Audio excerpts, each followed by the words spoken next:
A slow, triumphant grin spread across his face. You talked. You broke the silence. I win. I didn't break it because I wanted to. I broke it because you're a menace to furniture. Helen huffed, but her lips twitched with a hidden smile. I missed you too, Helen, Stanley said, his voice unusually soft. As the Ropers headed downstairs, bickering once again in their familiar, comfortable rhythm, the trio sat in the kitchen, exhausted. Well, Jack said, leaning his head on the table, another success. We saved a marriage, we lost a mustache, and we still don't have enough money for the J-Cake Fund. At least we have each other, Chrissy said, hugging a cushion. And we have the lavender-scented hinges, Jana laughed. As the Santa Monica moon cast long shadows across Croft Avenue, the lights in apartment flickered out one by one. Tomorrow would bring new grifters, new mistakes, and new adventures. But for tonight, the company was at peace. Chapter 17, The Culinary Critic and the Burnt Offerings. The following week, the pressure at the Los Angeles Technical Institute escalated. Jack was facing his midterm practical exam under the watchful, terrifying eye of Professor Reverchin, a man whose palate was rumored to be able to detect a single grain of non-Himalayan salt in a gallon of stock. Jack, you look like you're preparing for a duel, not a dinner, Jana remarked as she watched him obsessively sharpen his boning knife at the kitchen counter. In a way, I am Jana. Reverchin doesn't just grade you, he dissects your soul. If my coke oven isn't transcendent, I'll be demoted to the basic boiling class. I can't go back to boiling. Jana, the steam ruins my hair. Don't worry, Jack, you're a great cook, Chrissy said, peering over his shoulder. Why don't you try adding a little sparkle? Everything is better with sparkles. Sparkles are for disco balls, Chrissy, not chicken. Jack sighed. The day of the exam, the school's professional kitchen was a cauldron of anxiety. Students in white Talkwests moved with frantic precision. Jack was doing well until Larry Dallas appeared at the delivery entrance wearing a fake deliverman's uniform. Jack, PSST, over here, Larry whispered. Larry, you can't be here. This is a secure zone. Jack hissed, nearly dropping a bottle of Burgundy. I have something that's going to guarantee you an A+. It's a secret blend of spices from a contact I have in the Mediterranean. They call it the Siren's Kiss. One pinch and the professor will be eating out of your hand. The Siren's Kiss. Larry, the last time you gave me a secret blend, I spent 2 days trying to get the smell of burnt rubber out of the drapes. This is different. It's aromatic. It's exotic. Larry shoved a small tin into Jack's pocket and disappeared just as Reverchin approached.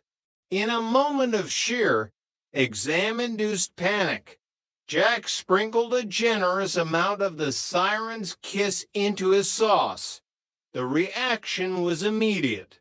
A thick, vibrant purple smoke began to billow from the pot, filling the kitchen with an aroma that smelled suspiciously like bubblegum and turpentine. Mr. Tripper, Reverchon said, waving the smoke away with his clipboard. Is your chicken participating in a psychedelic light show? Jack scrambled to cover the pot. It's a modern interpretation, Professor. Chicken in the mist. Needless to say, Jack didn't get an A+. He got an incomplete and a bill for the industrial strength cleaning of the kitchen's ventilation system. Chapter 18, The Case of the Missing Diamond. Life in apartment took a turn for the dramatic when Jeanne brought home a small velvet box from the flower shop. A regular customer, a nervous young man, had left it there by mistake while ordering an elaborate engagement bouquet. It's a diamond ring. Jack, a real one, Shauna whispered, opening the box to reveal a stone that caught the afternoon light. I have to keep it safe until he comes back tomorrow morning. Jack's eyes widened. It's beautiful. It looks like it could buy a lot of J cakes. Later that evening, Chrissy found the box hidden in the back of the silverware drawer. She didn't know the story. She only saw a diamond ring in her own apartment. Her heart skipped a beat. Oh my God, she whispered. Is it for me? Has Jack finally realized? The misunderstanding spiraled out of control. Chrissy began acting strangely around Jack, dropping hints about settling down and building a nest. Jack, thinking she was talking about the puppy they used to have, agreed enthusiastically. I think it's a great idea. Chrissy, we should definitely have a more permanent arrangement. Jack said, thinking of a new Chirac. A permanent arrangement. Chrissy squealed, throwing her arms around him. Oh, Jack, I'll make you so happy. Jana walked in just in time to see the embrace. What's going on? Why is everyone hugging? Jana, Jack proposed. Look, Chrissy held up the velvet box she'd snatched from the drawer. Jeanette's face went white. Chrissy, that's not Jack's ring. That belongs to a guy named Harold who works at the bank. I was just holding it. The silence that followed was heavy with embarrassment. Jack looked at Chrissy. Chrissy looked at the ring. Jana looked at both of them. So, no Chirac? Jack asked tentatively. Chrissy burst into tears and ran into her room. Jack spent the rest of the night trying to explain that while he loved her, he wasn't quite ready to trade his chef's hat for a wedding ring. Chapter 19, The Health Spa and the Heavyweights. The Ropers had won a romantic weekend at a local health spa through a radio contest, and Stanley was less than thrilled. Health spa. Helen, I'm the picture of health. I haven't had a cold since the Truman administration.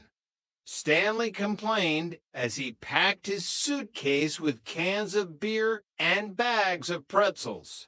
Stanley, you have the posture of a question mark and the muscle tone of a marshmallow. We are going. They have mud baths, massages, and a strict diet of sprouts and carrot juice. Carrot juice? I'm not a rabbit, Helen. I'm a man. A man needs meat. While the Ropers were away, the trio decided to have a quiet weekend. But Larry Dallas had other plans. He'd acquired a set of high-end, vibrating exercise belts that he wanted to test in the apartment. It's the future of fitness. Jack, You just strap it on, turn it up, and the machine does all the work. It melts the fat away while you watch TV. Larry, I don't think the floor can handle that much vibration, Jonna warned. Nonsense! It's as smooth as silk. They were all strapped into the belts, vibrating at a frequency that made their teeth chatter when the ropers returned early. They had been kicked out of the spa because Stanley had tried